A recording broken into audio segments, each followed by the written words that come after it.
Y'all ready for a review on Blue Pocahontas 2? Nah, I'm just kidding. Hey, I'm Tre Casanova, aka the Big Oso.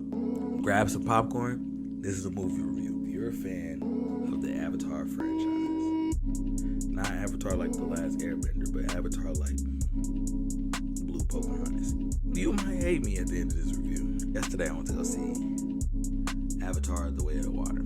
So yeah, in this review, what I'm gonna do is go ahead and give you a little rough synopsis of the plot, and then I'm gonna tell you what I think about the movie. I'm gonna give a rating at the end. Let's keep it peaceful in the comments, all right? I'm just one guy with one opinion. All right. So essentially, the movie starts off with, I guess, a time jump. It tries to show you what Jake and Neytiri, yeah, I think her name is Neytiri, have been up to. And what they've been up to is procreating. They have 3 kids of their own, 2 sons and a daughter. And they also have 2 adopted kids. One of the kids is the daughter of the lady from the first movie. What is her name? Grace. But I don't know if you can really say it's her daughter. Like, her avatar died, and her avatar kind of got reborn. Or maybe I'm overthinking it. So all of these people are Navi, right? The other one they have is a human. It's the Colonel from the first movie, right? It was not the Colonel, it's his son. I might need to go rewatch the first movie. But yeah, so this movie starts off with showing us this new family that Jake has formed with his wife Neytiri. And as I stated before, one of the kids is a human. He's kind of an outsider. I really wanted them to flesh that out more. They kind of did the Tarzan thing, like he's not one of us, but we rocking with him. On the other side of things, the humans that died in the first movie have now been reborn into avatars, so they're like Navi too. And the movie kind of hint that they're gonna do something with it. It literally goes nowhere. The whole movie is kind of your typical you don't belong movie, kind of like the first movie, except for this time it's not just Jake, it's his family. There even is a creature later in the movie. They have these whale-like creatures. You don't belong. You're an outsider. It's you're an outsider movie. But then it's also the we have common enemies, so let's stick together movie. Essentially, he got a grudge for Jake. He goes out to hunt Jake. Ends up running into Jake's kids. Kidnaps these kids. When I tell y'all these kids get kidnapped like 4 times, Jake and Neytiri find the kids, rescue them, and they get the hell out of there. They're like, yeah, no, we can't stay here no more. We gotta go. Neytiri's a little fretful, like, yo, these my people.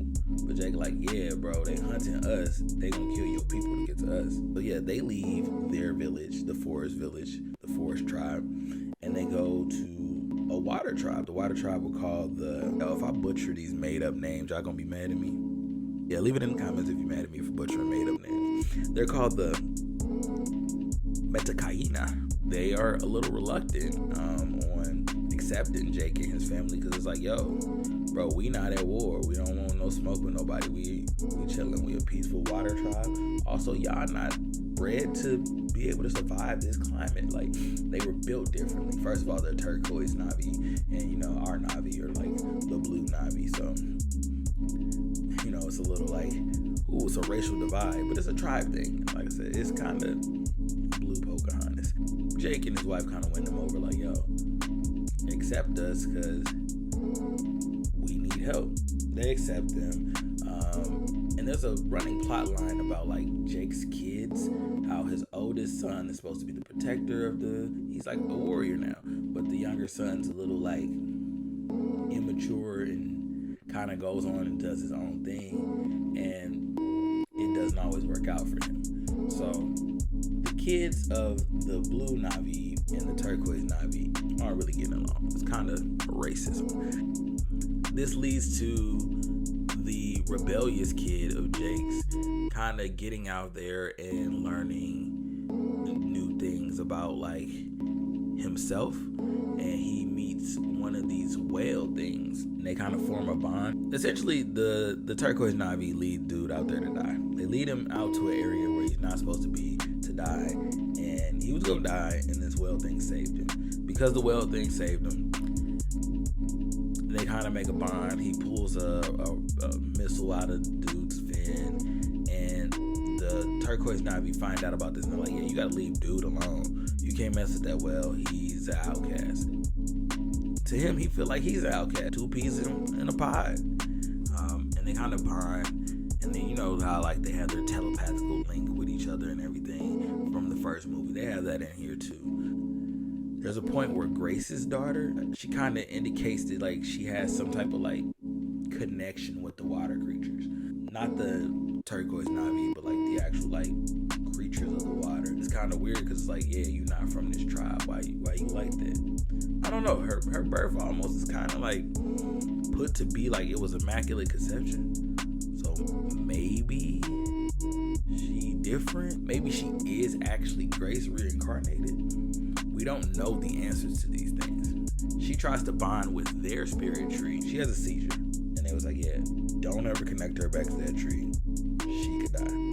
They never connect her back to the tree. She does not die. I guess I didn't say this, but during the first like kidnapping of the kids, they got the human. Like they were able to successfully keep him. His name's Spider. I think it's because he got dreads. But they all got dreads. I don't know why they named that boy Spider. Probably racism. But while they have Spider's in custody of a clone of his father. I was expecting it to be more of like a we bonding thing, but it really was kind of like, yeah, this is my slave. He my interpreter now. They set out to like find Jake. They go to the forest tribe. They bond with the little flying bird thingies from the first movie. I thought that was gonna be a bigger plot line. They almost immediately abandoned that. Like, it was like, oh, we can fly. Hell yeah. And then they realized, like, oh, they probably not in the forest. We need to go find them. Oh, they in the water? We got some water people here. They link up with, like, whale hunters. And the whale hunters are hunting those whale from earlier because the liquid they have in their body keeps humans young. I really do want to flesh out how this is all going to work. The main goal of the antagonist of the movie is to reform Pandora so it can be a place for human life because Earth isn't working anymore. What the hell going on Earth? Can we get like a Earth backstory in the next movie maybe? He links up with the whalers to catch some whales and he decides, hey, we're going to kill them. We're going to kill the whales to get the Navi to come out. Only because at that very moment, like seconds before he decides this, all the rest of the whales that we have not seen for the rest of the movie decide to show up. Turns out they're the spirit animal of the Metacaina. He realizes that the Metacaina tribe have like this bond with the whales. And it's like, all right, cool, we kill some whales. The other whales are going to attack. The Metacaina are going to be offended. So that's what they end up doing. They hunt the whales, causes Jake to come out. Jake comes out to fight. They get the kids. Free the kids. Looks like all is lost. The whale that's an outcast comes and turns the tides. He's able to knock some stuff around. He even split this one dude's arm off. Like, I will say that was raw. Like he had a rope around him. He wrapped around a bow, and the rope got around dude's arm, and it went splitting off. And that was kind of tight. And they kind of like win the battle, but the war is not over because the kids get captured again. In the process of this, the kids getting captured this last time, there was a shootout. The oldest son gets shot and dies. For the rest of the movie, it's literally just kind of like fights on a boat with robots and a little bit of Navi fighting and guns. The big fight, climactic fight. You know the Navi won. Was there any questions of whether or not that was going to happen? Spider decides to save the clone of his dad. So the battle ends up with everybody sinking and drowning, and the Colonel drowns. And it would seem to be that the Colonel's dead. Spider goes looking for Jake to save Jake's life, runs into the Colonel, decides to save him. Finally, he rides this little dinosaur bird thing, and he's like, yeah, son, come with me. And the son's like, nah, and goes back with the blue Navi. You could have let him die. You the reason that there's going to continue to be conflict. I mean, I guess humans were going to continue to intervene anyway, but still, you know what I'm saying? You know, us pesky humans. I bet animals hate us. Ooh, I'm so glad animals can't talk, because I bet they hate us. Spider goes back to his Navi tribe. They're one down, but they still strong. They stick together. They have a whole saying about them sticking together the entire movie. They also butt heads the entire movie. They go back to the tribe, Metakaina, and they're kind of like, yo, we gonna shake. We didn't cause problems. We get it. And the Metakaina is kind of like, nah, you are homies now. You one of us. You are our people. So let me actually get to my review part, right? I'm gonna start off with the pros. Visually, this movie is amazing. The first one was amazing. Like, I do understand the allure of the movie. I understand that people like, yo, this is gorgeous. The action scenes, the water, the animals, even the robots. Like, they had this one cool robot that was like a submarine crab thing. So it was like a crab at first, but then like the arms compact in to be a submarine. I thought that shit looked hard. I thought that was amazing. Like, I was just like, yo, that's kind of cool. Even like the sea creatures and the way they did the whales and the birds, and they had like these little jellyfish things. They were like double jellyfish. They had some like butterfly jellyfish that help you breathe underwater. Like, even like the lore building of this. Like, I get why this movie's 3 hours. I get it. I get why these are long movies. They have to build up the world you're in. And it was worth it. Like, I do say that like the lore and the actual like graphics are worth the time frame. Like, these animators, graphic designers, and character designers and things like that, they took their time and they did a good job. Getting to the cons, I feel like it's kind of derivative of a bunch of other movies. The first one I kind of refer to as Blue Pocahontas, because it just seemed like the Pocahontas story. You got a native tribe, you got the colonizers, one of the colonizers bonds with the native tribe, and there's a beef about whether or not he should be there. That's literally what happened to Pocahontas. This one had a lot of like tropes. It had the trope of they don't belong here, you're an outsider, which I guess the first one also had that trope, so it carried on that one. But it had the trope of the troubled child of a noble person. That kind of is Pocahontas too. Pocahontas was like, yo, my kid wildin'. You know what I'm saying? But there's tons of movies where like, oh yeah, you're the son or daughter of somebody important and you acting like this. Why? That was in this movie, you know? The family stick together thing. That, like I said, they had a little chant about how as family members they look out for each other. But then it also had you're not necessarily, your family that you're born into is not necessarily your only family. You make your family. Whereas like Spider, he's not born into that people, but he respects them and they raised him. Grace's kid, she is not their birth kid and she felt weird. And even them as a whole, the Blue Navi as a whole, our family, I think her name is Sully.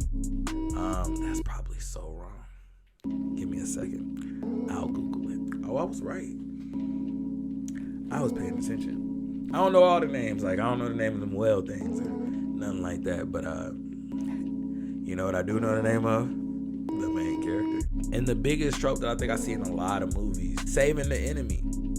Y'all can let these people die.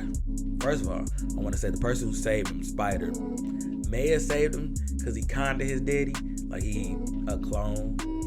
I think Jake and them would have let him die. I mean, they assumed he died. They did not say at the end, like Spider didn't come back like, oh, I saved him or nothing like that. So I'm sure they assumed this dude's dead. They gonna be pissed. They gonna kill Spider, bro. Like, in the next movie, at the beginning of the movie, they're like, what? Tomahawk to the head. Visually, this movie is amazing. If you come to see the visuals, like if that's what you want to be like, yo, this is a grand work of visual art, it's great. The acting's not bad. I just feel like this story's been told so many times. Like, I want to see what new things we can do. Like, if we inventing new technology to tell these stories, are we going to tell new stories or are we going to keep telling the same stories? But then again, they also say there's nothing that hasn't been done. Every story has already been told. It's been told differently. I give it 6 Oh So Bears out of 10. You saw the movie. How do you like it? I want to thank you guys for watching. Grab some popcorn and enjoy the movie.